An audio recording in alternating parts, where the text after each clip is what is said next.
પરમ પૂજ્ય ધર્મ ધુરંધર લાલજી મહારાજ શ્રી સમૂહ ધર્મકુળ પરમ પૂજ્ય બ્રહ્મની સંતો ધર્મપ્રેમી ભાઈઓ બહેનો વાલા બાળકો તેમજ દેશ વિદેશથી પધારેલા તમામ મંદિરની કાર્યવાહી કમિટીના સભ્યો આપ સર્વને હેતપૂર્વક જય શ્રી સ્વામિનારાયણ.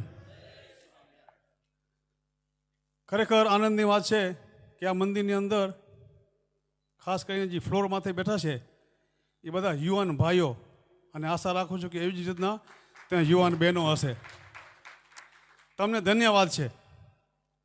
એનો અર્થ એમ નથી કે આપણા વડીલો બેઠા છે એનું આપણે કંઈ સન્માન નથી કરતા, પણ કોઈ બી સંસ્થા સ્થાપના થાય, વડીલો આપણે તન મન અને ધનથી ફૂલની અને ફૂલની પાંખડી રૂપે યથાશક્તિએ દાન આપી અને સંસ્થા ઊભી કરે, પણ પછી સંસ્થાને ચલાવવાનું કામ એ તમારું યુવાનોનું છે હો, એટલે એનો ખાસ ખ્યાલ રાખશો. બીજું વિશેષ કાંઈ નથી કહેવું. આજની કથામાં સ્વામીએ પણ સરસ વાત કરી કે સ્વામિનારાયણ ભગવાનને ભજવાથી આપણે કેટલા બધા ફાયદા થાય છે. મને ખાલી ફક્ત 5 મિનિટ આપવામાં આવી છે એટલે વિશેષ ટાઈમ નહીં લઉં, પણ યુવાનો ખાસ ધ્યાન રાખશો.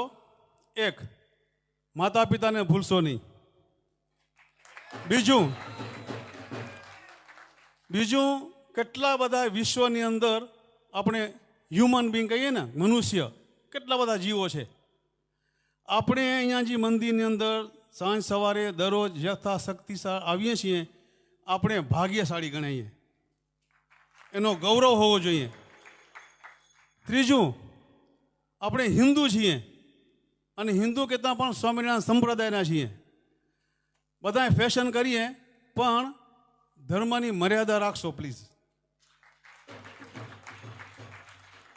એકદમ રૂડા રોપાડા હોઈએ અને કોપી એન્ડ પેસ્ટ, કોઈક દાઢી રાખે એટલે દાઢી રાખીએ, રાખજો, મને કંઈ વિરોધ નથી, પણ આપણું જે લાયસન્સ છે તિલક ચાંદલો કેટલાના કપાળમાં છે? આપણે ગૌરવ તો હોવો જોઈએ ને.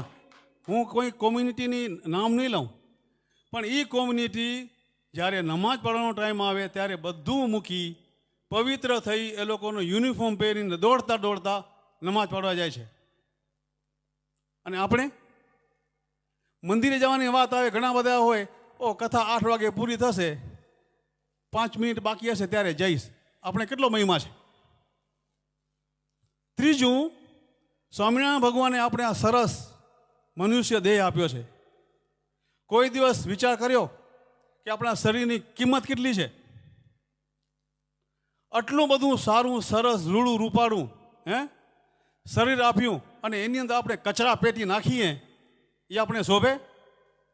તો ખાસ કરીને મારા યુવાનોને ખાસ વિનંતી છે કે જો આ પિન્નર મંદિરની મૂર્તિ પ્રતિષ્ઠા નિમિત્તે પ્રતિજ્ઞા લેજો કે તમારામાં કોઈ બી ખોટા વ્યસન હોય, આજની તો કાલે પણ 5 તારીખ પહેલાં મૂર્તિ પ્રતિષ્ઠા થાય એના દરમિયાન એ કચરો બધો અહીંયા નાખી જાજો અને શરીર ચોખ્ખું રાખજો.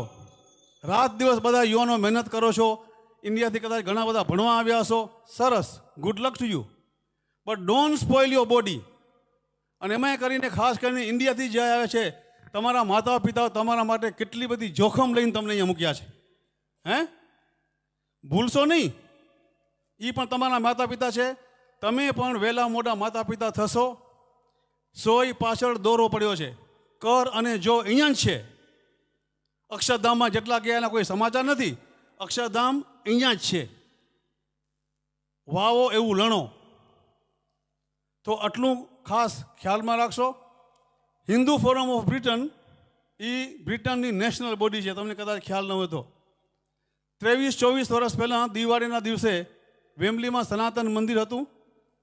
દિવાળીના દિવસે અહીંયાની પ્રજા કે તમે દોડી આવો કે જી હશે તે મંદિરની અંદર જઈ અને મૂર્તિનું ખંડન કરી નાખ્યું, મૂર્તિને ડેમેજ કરી નાખી. ત્યારે કેટલા બધા સંસ્થાઓ છે અહીંયા. હિન્દુ ફોરમ ઓફ બ્રિટનના નીચે 300થી ઉપરાંત સંસ્થાઓ છે મેમ્બર, પણ બધા સંસ્થાઓએ સૌની રીતે ગવર્મેન્ટને અપીલ કરી, જુદી જુદી રીતે. ગવર્મેન્ટ કોન્ફ્યુઝ થઈ ગઈ કે વોટ ઇઝ ધીસ, અને ગવર્મેન્ટ રિક્વેસ્ટ કરી હિન્દુઝને કે rather than we dealing with 300 different organization, why don't you have one umbrella? તો એ દિવસે 400 સંસ્થાના કાર્યકર્તાઓ શ્રી કચ્છીલેવા પટેલ સમાજની અંદર બપોરના 4 કલાક ભેગા થઈ અને નક્કી કર્યું કે હવે આપણે એક હિન્દુ ફોરમ ઓફ બ્રિટનની સંસ્થા રજીસ્ટર કરીએ. આ 350 સંસ્થાઓ જે મેમ્બર છે એ સંસ્થાને કોઈ બી તકલીફ હોય through Hindu forum of Britain channel કરે અને હિન્દુ ફોરમ ઓફ બ્રિટન એક નેશનલ બોડી તરીકે સરકાર સાથે પત્ર વ્યવહાર કરે. પણ તકલીફ શું છે વિશ્વમાં આપણા હિન્દુની? કોઈ બી એક ઊંચો આવતો હોય, પ્રગતિ કરતો હોય એટલે એના ટાંટિયા ભાંગવાના. I don't know why can't we unite? I can tell you, લંડનની અંદર 1.5 મિલિયન વધારેથી હિન્દુ છે. કેટલા? 15 લાખ. આ ખાલી 15 લાખ હિન્દુ જો યુનાઇટ થાય ને, આઈ can tell you we can improve the status of London and the United Kingdom as a whole. પણ ખાલી તાલીઓ વગાડવાથી થશે નહીં. You two put it in practical. Narendrabhai Modi જ્યારે ઇલેક્શન થયું, અયોધ્યા 500 વર્ષ સુધી લડાઈ હાલતી હતી મંત્રી માટે. નરેન્દ્રભાઈ મોદીએ કેટલી મહેનત કરી એની ટીમ સાથે. જ્યારે ઇલેક્શન કરવાનો ટાઈમ આવ્યું ત્યારે એક પણ વોટ હિન્દુ નહોતો આપ્યો. બિચારા નરેન્દ્રભાઈ રડી પડ્યા હતા. અહીંયા પણ જ્યારે વોટિંગનું ટાઈમ આવે ત્યારે ગમે તેવા બિઝી હો, જો આ દેશમાં તમારે રહેવું હોય તો વોટિંગ ટાઈમે રાઈટ કેન્ડિડેટને મત આપવા જવાની આપણી ફરજ છે. Don't stay home and relax અને પછી માથા ખંજોરીએ કે હવે શું થશે. કાંઈ નહીં થાય. So with this in mind it's a warning to you. આપણે બધાને ખબર છે કે આપણી હિન્દુ જ્ઞાતિની પ્રજા કેટલી અહીંયા, ભલે અહીંયા સારા દેખાઈએ, પણ આપણી દીકરાઓનું શું પરિસ્થિતિ છે, ખાસ કરીને જે સ્કૂલમાં જાય છે એ કન્વર્શન, રાઈટ? માતા પિતાઓના અમને પણ હજી ઘણા બધા ફોન આવે છે. હમણાં દિવાળી પહેલાં એક માતાનો ફોન આવ્યો, એનો 11 વર્ષનો દીકરો દિવાળીના દિવસે એના મમ્મીને કહે છે કે mummy bye bye, I am now going to pray, નામ નહીં લઉં. મમ્મી બિચારા રડી પડ્યા અને મમ્મીએ છે ઇન્ડિયામાં જે સંતો ઓળખતા હશે એના પિતાશ્રીને ફોન કર્યો, એના સંતોએ મને ફોન કર્યો, પણ ઇટ્સ ગોન ટુ લેટ.